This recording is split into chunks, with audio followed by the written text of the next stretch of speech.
Good evening, this is Viewpoint. I'm Zakir Jacob. There is fresh drama around the Shraddha murder case. Her murderer boyfriend Aftab was produced in court today virtually, which then sent him for a further remand of another 5 days.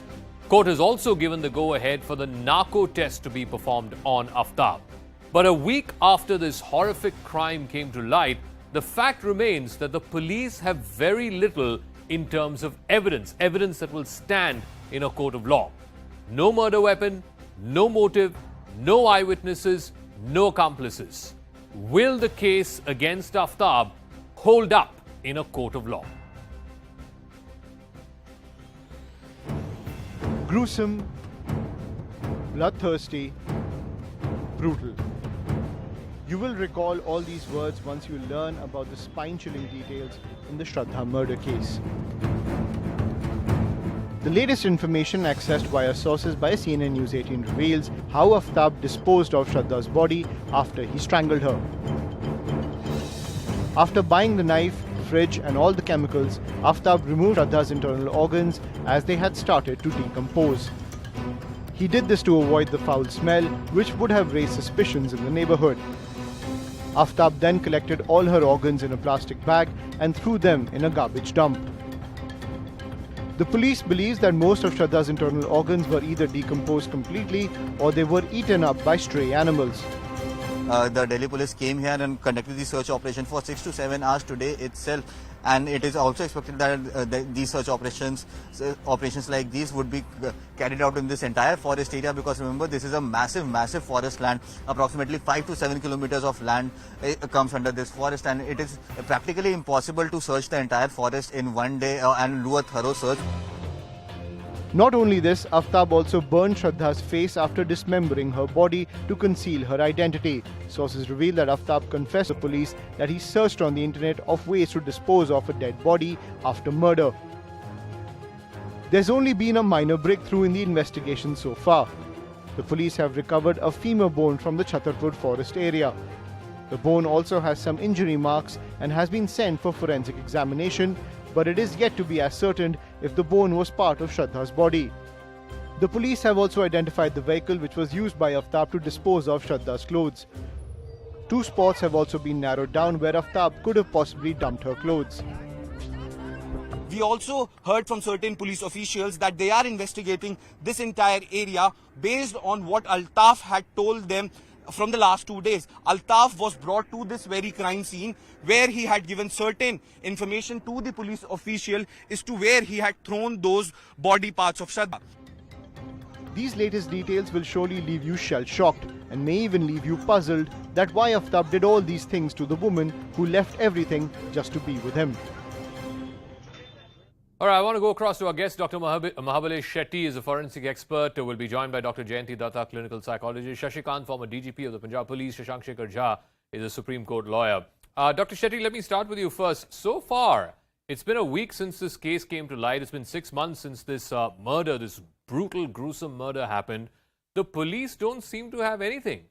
Even the forensic evidence, so-called forensic evidence that they have recovered and that they've sent to FSL now, we're given to understand the very minimum time that the labs will take is 2 weeks. No, good evening, everybody. No, whatever forensic evidence they got from the scene, wherever he is disposed, I came to hear just now that they got a femur.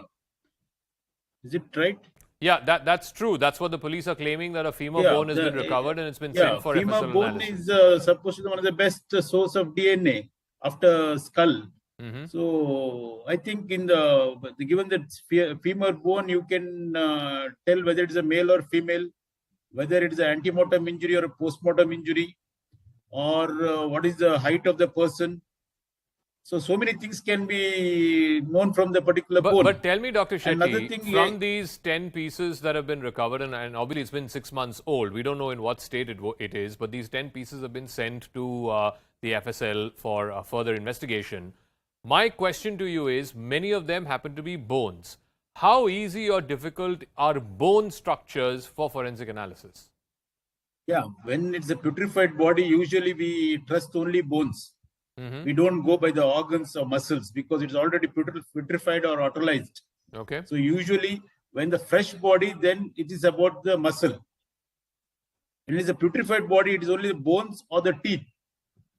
The best part is they have to search for the teeth, so that it's a good source of DNA. And usually it takes time, because they have to first prove it that it belongs to a human body. Only No, once not it just is that. proved Now by we are given to understand that Aftab reportedly, we don't know, this is what the cops are claiming, that he reportedly burnt Shraddha's face. But let me ask Shashikant, as a former DGP, it's been 1 week since this case came to light. So far, no murder weapon, no motive, no accomplices, no eyewitnesses. What does the police have? What do they have in terms of evidence that will stand in a court of law, Mr. Shashikant? Well, right now, it's a very difficult situation. All that police has is circumstantial evidence. No hard evidence is still there. They have not found the murder weapon, body, anything to link this guy with the deceased. Correct. And I'm sure that they must be conducting forensic tests on the refrigerator. That might be something which might be able to connect them, because that's fridges in his room and it has Shraddha's DNA. That might be one of the things. But yes, unfortunately, till now, all that we have is circumstantial evidence, and we have to work hard. Police has to work very hard on it to get it, because maybe they'll have to check up the dump data. Dump data again is about 3 months. They keep it, and then it's sometimes it's not available. And whosoever was coming there, and it's a really shocking case, gruesome case, and a case where right now, till now, the police only has circumstantial evidence, nothing more, sir. Thank you. And the thing is that, you know, we've seen in cases in the past, relying just on circumstantial evidence where there are no witnesses or accomplices to a murder, it becomes very, very difficult. Look at the Arushi case, for example, the Tandoor case. These are all cases that became very, very difficult to prove in a court of law. Let me ask Dr. Jayanti Datta. Today there were also reports, like I said a moment ago, that he reportedly, you know, severed the skull of Shraddha Walkar and then burnt her face. Now, I want to know, if he's burnt her face, what does it say about his psychological sort of state of mind? And secondly, I mean, if you're burning something, if you're burning human flesh and bone, how come nobody in the neighborhood, and even if he burnt it in the forest, how come it did not leave a trace at all? I mean, a fire does leave smoke behind, it does leave some kind of evidence behind. Somehow no one seems to know. No, but I think what I saw from other interviews, that I've been following this case through media, of course, that the burning probably took place in the house. He would not risk taking out the full face out, because he used to keep and watch on the face. Now, what I gathered, again, my information is through media, that he was bringing girls into the flat even after murdering her, after chopping her body. I think it's high time the Delhi police should find out at least these girls are surviving. These girls who had relations with him after the murder, they should follow it up. Now, you said motive. Motive, certainly they have. When these hardened criminals conduct or commit these kind of crimes, gruesome crimes, they certainly have a motive. You see the finance, see the money, see the kind of, you know, he's agility with which he's moving around and he's enjoying everything what he is doing. Certainly somewhere he had the motive, and no, but that ma'am, the motive to murder has to stand in a court of law. Simply saying we had a fight and therefore I decided to kill her. No. That is not going to stand in a court of law. No, I think it should, because you see there is a sequential circumstantial evidences.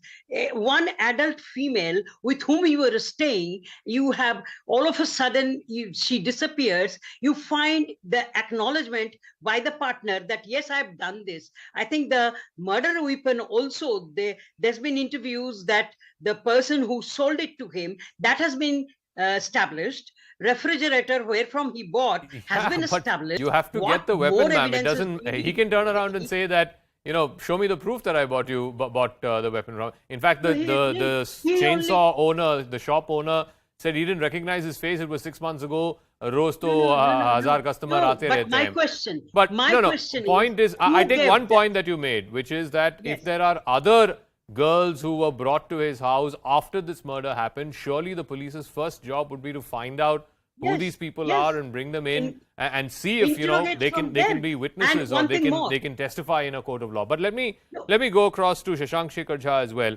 Today the situation was so bad in the court of law in the Saket court where he was supposed to be produced. Lawyers were apparently gearing up to even beat him while he was being produced, that today he had to be virtually produced, and the police have managed to get another 5 days of remand. Again, I come back to this simple and a very moot question that in Indian law, if cases, murder cases, such heinous crimes have no eyewitnesses or accomplices, then simply based on circumstantial evidence, it's very difficult to prove in a court of law. Namaste.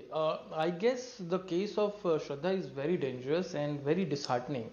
Now, to answer your question, yes, that is true that in the lack of other evidences apart from circumstantial evidence and the lack of witnesses, it is difficult for the police or the investigation agencies to prove the case. And that is why we should follow the procedures followed by other Western countries, for example, US or Europe. There are a number of such examples where they can prove prove their cases before the court of law. And how do they do that? They prove the motive, they prove the accomplice, and they find out the pattern. Now in this particular case, the motive should be cleared out, and that can be done through narco test, which fortunately the court has allowed today.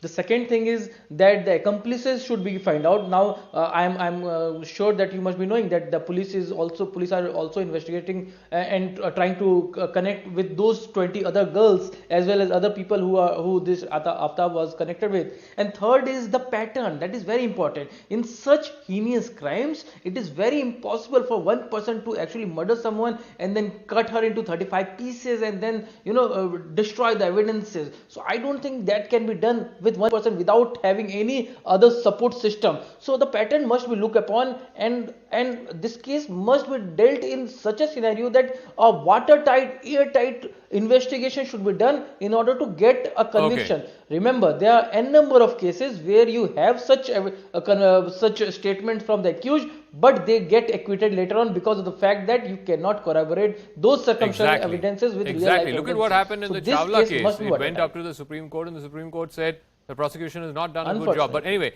let me just play out this short clip of a phone interview that News 18's Anand Tiwari did with the FSL director Deepa Verma. This is what the FSL director had to say in response to the Aftab case. ये जो case हुआ है दिल्ली में, इस तरह के case आपने पहले आपकी इन्वेस्टिगेशन में देखे हैं या आपके लिए रेयर ऑफ द रेयर है ये case?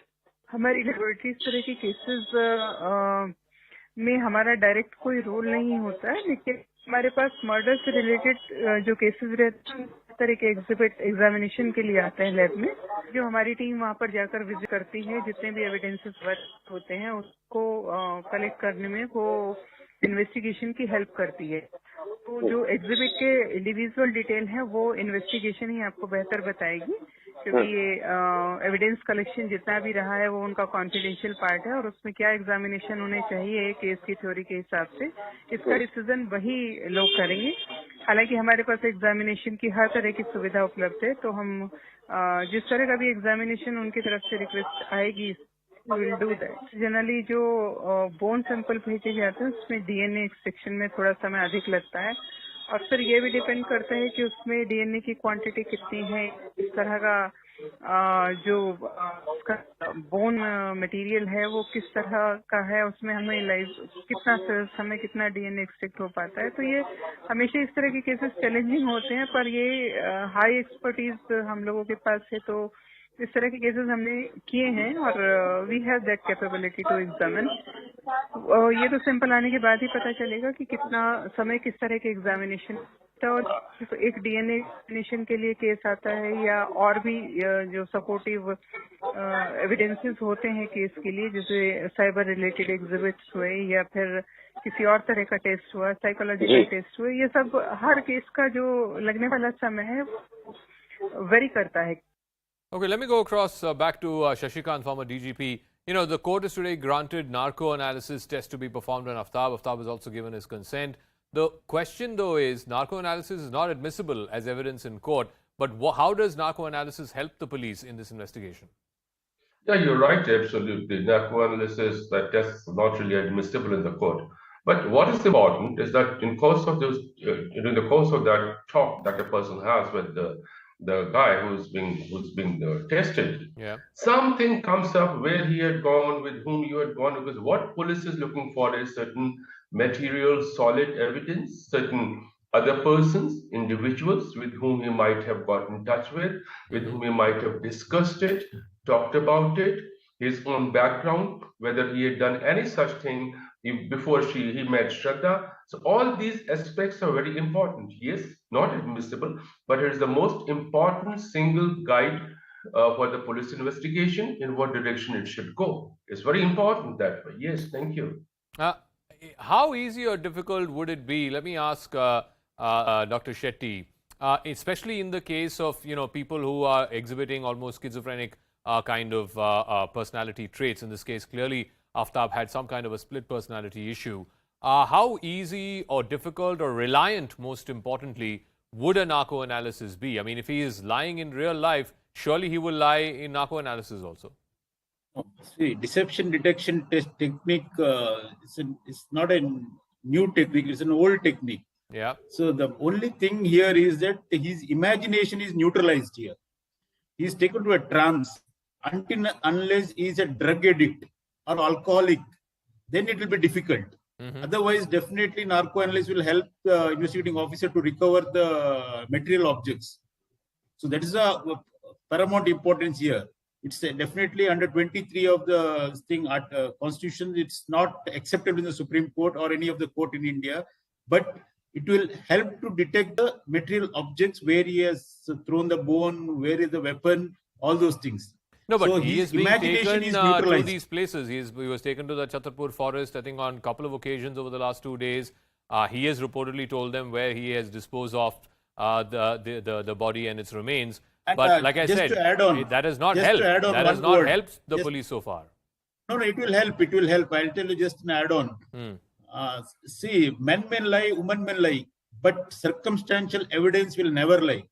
So most of the convicted cases in India as of today is based only on circumstantial evidence, because this direct evidence will become hostile most of the time. The scientific evidence and circumstantial evidence, as per my knowledge, where I have been a prosecution witness for more than 400 convictions, all this is based on, most of the cases are based on circumstantial evidence. Shashank he wants to make a point. Yeah. Yeah, I have a little bit disagreement on this.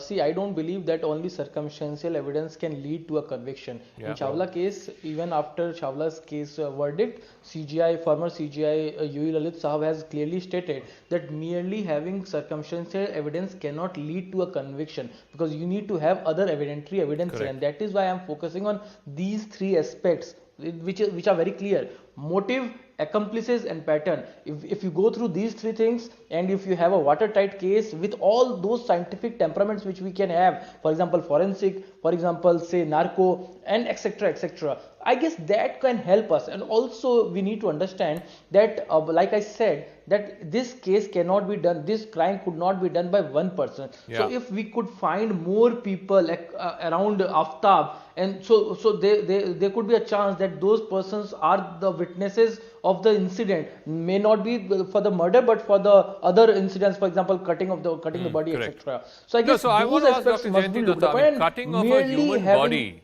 into 30 odd pieces, storing it in a refrigerator, disposing those pieces one by one at 2 a.m. in the morning for a period of 3 weeks. Surely he could not have done this alone. That is the thing that is absolutely befuddling. How come there are no accomplices to this crime? Dr. Jayanti Datta. Oh, you asked me? Yeah. All right. Now, narco, when you give the sodium pentothal, and if the dose is right, yes, see, investigations with these kind of hardened criminals is always a challenging task. But your motive would certainly be clearer when he undergoes the narco, right? And as I said, the events, you see, the circumstantial evidences, if you link it together using of her credit card, why did he do it? Now, mind you, this boy was going out this boy was keeping in touch with the outer world in spite of killing this girl. And I've been asking today one more new question, that in what circumstances he left the girl in the flat and she never raised any hue and cry. Definitely there must have been some kind of a oppressive maneuveration where he had left her. He used to go out and he was confident. He was coolly interacting with everybody. Now we must find out who all were in close connection with him, with whom all he interacted. If you can catch them and they also come up with something that, this is what he was doing. Now he was having party, he was celebrating. Who all were there? Who were his friends? Now, if you give let me ask Shashikant that. Shashikant, you've seen many a criminal in your long and illustrious career. Have you seen a criminal who does a murder like this, cuts up a dead body and puts it inside his fridge, and then he is living his life as normal, and none of the people have any suspicion? Surely somebody's antennas would have been raised by his behavior. You're right. Number of I don't remember. Shashikant. The question is to Shashikant. Thank you. Yeah, of course. I don't think that I've seen any such case of this kind of such gruesome case. And that's why I've been insisting on the digital data, because circumstantial coupled with digital data and the scientific analysis might help. And again, I'm sure that it's another reflection. I'm sure that if the police checks up with the neighbors, and though I'm told that there was no beat patrolling, no nothing, and the police or the neighbors were totally unaware of this particular happening, I don't believe that. I don't buy that theory. No way. I'm sure that there are some persons who might have smelled something, some smell coming out, some stink coming out, some fights going on, some brawl is going on. I refuse to believe that nobody knows about it. But Shashikant, if police were to try and trace his cell phone, trace Shraddha's cell phone, look at their call data records, etc., would that be available and would that be of any use in proving this crime? Immensely. That's why I've been talking all the time about this scientific data, scientific investigation, and dump data means that all the data which is stored in the local area, and it's difficult. It takes long time to decipher that kind of data. Who all were coming there? He took his cell phone, her cell phone, and dumped it somewhere. It'll come out from there that where exactly he had dumped that phone, location thereof. It is all within about 20 feet yard this way or that way, 20 yards this way or that way, that the data can, dump data can lead them to. I don't know why they have not. Let me go to Dr. Shetty. Again, I come back to that point about burning the face. I'm amazed how what that signifies or what that portends in terms of the state of his mind. But more importantly, if he has burnt her face, how come the neighbors did not pick it up? How come there was no smell? I mean, it's human flesh and blood we're talking about. You burn it, there will be a smell. No. I have seen one case, particularly one whole body was burnt in a homa kunda, what you call it, where they do homa. Okay. See, there are many cases I have seen this particular thing. The first thing what they do in this particular case, what he has done is he has cut the vessels. The whole blood has been washed away. Okay. So after that, he started butchering the body. Another thing, what he has burnt is he has put the exhaust fan on and then he has burnt. Okay. You're saying that will not then reveal a smell or foul air or anything? No, it won't be there at about 11:30, 12 and all. It's a small piece of thing he must have burnt. He has butchered about 35 pieces. So that includes even the skull. Skull may be one. That also he must have cut into I'll give Shashank Sekhar the final word. As a lawyer and from a legal standing, 1 week on without a murder weapon, without a motive, without accomplices, witnesses, how easy or difficult is it going to be to prove this case in a court of law? I guess it will be very difficult for the police or the investigative agencies to prove it before the court of law.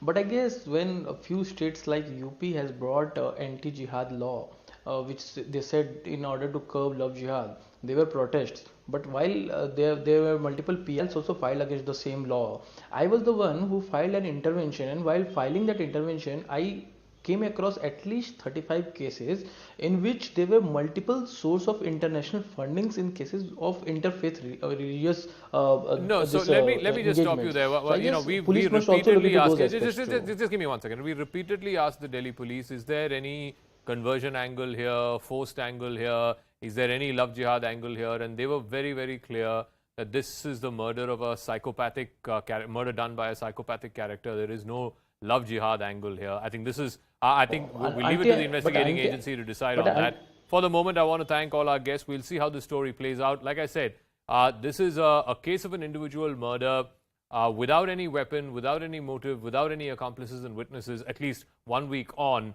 It looks increasingly difficult that the Delhi police will be able to produce enough evidence, material evidence, that will stand in a court of law. We'll see. And we wish them well, because at the end of the day, no killer, and certainly if this person has done this gruesome killing in the manner in which the police claim that he has, then he should be brought to book and he should face the harshest of harsh punishment. That's a wrap.